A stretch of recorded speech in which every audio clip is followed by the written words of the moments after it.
Knowing your maintenance calories is incredibly important to reach any fat loss goals you have because without that information, you're just basically guessing how much you should eat. So what I'm going to do today is show you how to calculate your maintenance calories and how to make the adjustments necessary to start reaching your fat loss goals.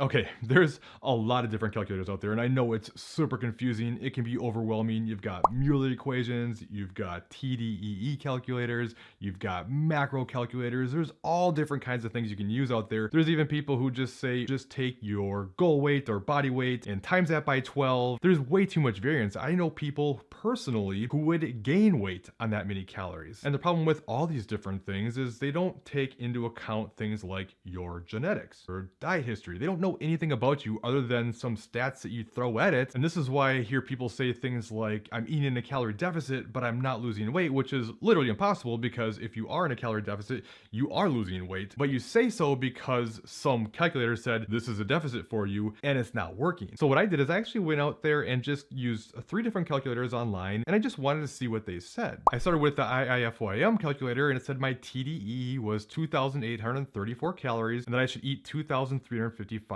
to lose. Calculator.net gave me 2,500 as my TDEE and said to eat 2,000 calories to lose a pound. TDEE calculator.net gave me 2,645 as my TDE. It also told me my ideal weight was 152 to 159 pounds, which I got literally stage lean at 160 pounds. So unless I'm gonna go to like 0% body fat, that ain't ideal. But the point is, they all gave me completely different numbers, and the highest one and the lowest one were actually about a 350 calorie difference, and that's a pretty big difference. So I want to give you a better way to know what your maintenance calories are. And what is that calculator?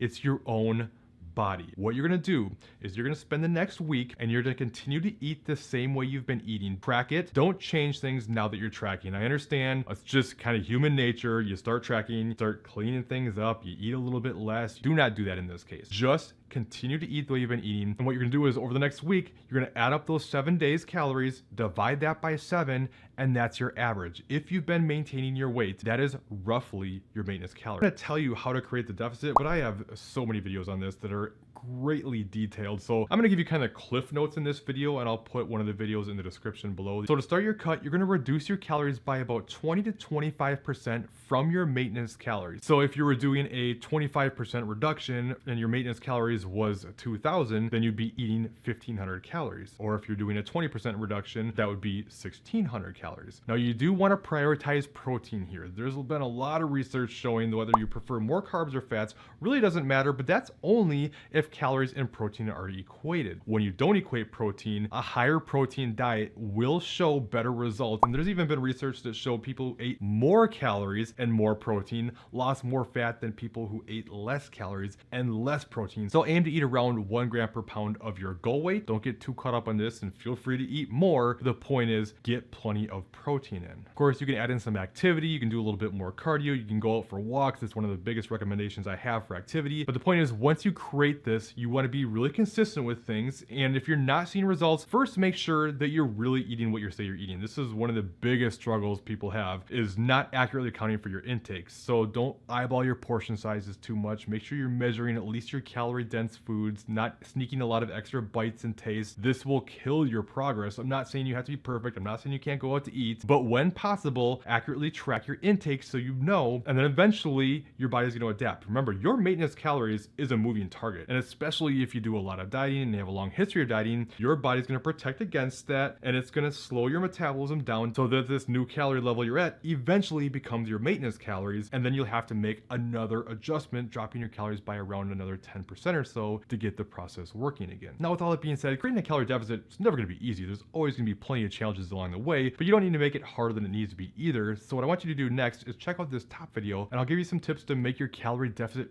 easier. Otherwise, I think you'll like this bottom video instead, and I'll see you in one of those other videos.